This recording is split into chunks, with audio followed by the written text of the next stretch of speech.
এটা হচ্ছে bamboo island. Bamboo আইল্যান্ডে সুইমিং করার জন্য লাইফ জ্যাকেট বাধ্যতামূলক। তো লাইফ জ্যাকেট ছাড়া এখানে কোনোভাবে অ্যালাউ করে না সুইমিং, কারণ হচ্ছে কোনো পর্যটক হয়তো নিঃশ্বাস বন্ধ হয়ে মারা গেছে বা কোনো কারণে মারা গেছে, কিন্তু দোষ হচ্ছে ডুবে গেছে। তো সেই জন্য বাধ্যতামূলকভাবে সবাই বলে যে লাইফ জ্যাকেট নেওয়ার জন্য।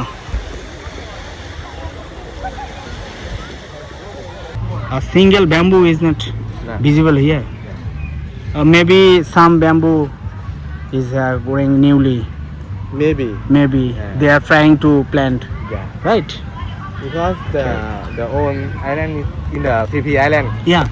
In the every hotel and resort they made from the bamboo, and Okay. now they made from like a modern now.